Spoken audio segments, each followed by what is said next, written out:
Ang mabuting balita ng Panginoon ayon kay San Mateo. Papuri sa iyo, Panginoon.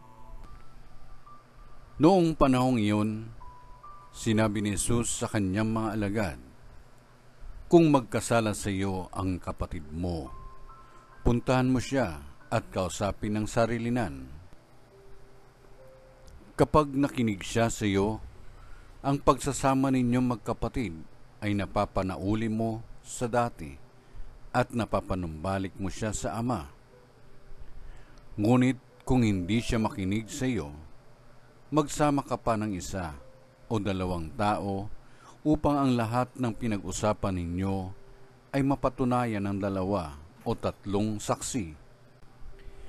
Kung hindi siya makinig sa kanila, sabihin mo ito sa pagtitipon ng simbahan.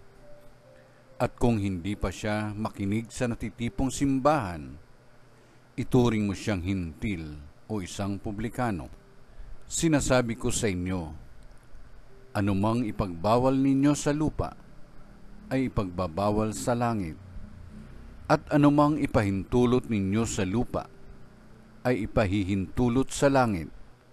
Sinasabi ko pa rin sa inyo, kung ang dalawa sa inyo rito sa lupa ay magkaisa sa paghingi ng anumang bagay sa inyong panalangin, ipagkakaloob ito sa inyo ng aking Amang nasa langit, sapagkat saan man dalawa o tatlong nagkakatipon dahil sa akin, naroon akong kasama nila."